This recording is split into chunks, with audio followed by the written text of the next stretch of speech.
पोलिसांनी या ठिकाणी जी सुव्यवस्था ठेवली पाहिजे त्या प्रकारेच ठेवलेली आहे। एका वेळी सगळ्यांना सोडलं तर या ठिकाणी स्टॅम्पीड होईल।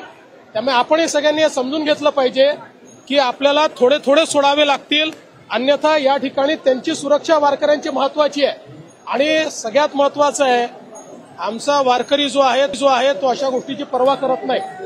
तासभर थांबलं, अर्धा तास थांबावं लागलं, माऊलीच्या भेटीकरता जो अनेक किलोमीटर पायी जातो अशा प्रकारचा आमचा वारकरी हा या ठिकाणी शिस्तीत दर्शन घेईल, तुम्ही काळजी करू नका।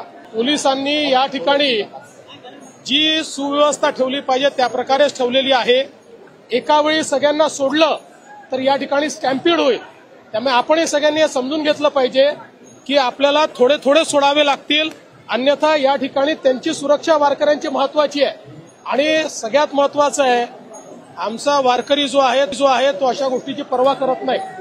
तासभर थांबलं, अर्धा तास थांबावं लागलं, माऊलीच्या भेटीकरता जो अनेक किलोमीटर पायी जातो अशा प्रकारचा आमचा वारकरी हा या ठिकाणी शिस्तीत दर्शन घेईल, तुम्ही काळजी करू नका। लेटेस्ट अपडेट्स और ताजा तरीन खबरों के लिए TV1 इंडिया लाइव को सब्सक्राइब कीजिए और नोटिफिकेशन पाने के लिए बेल आइकॉन को दबाना मत भूलिए।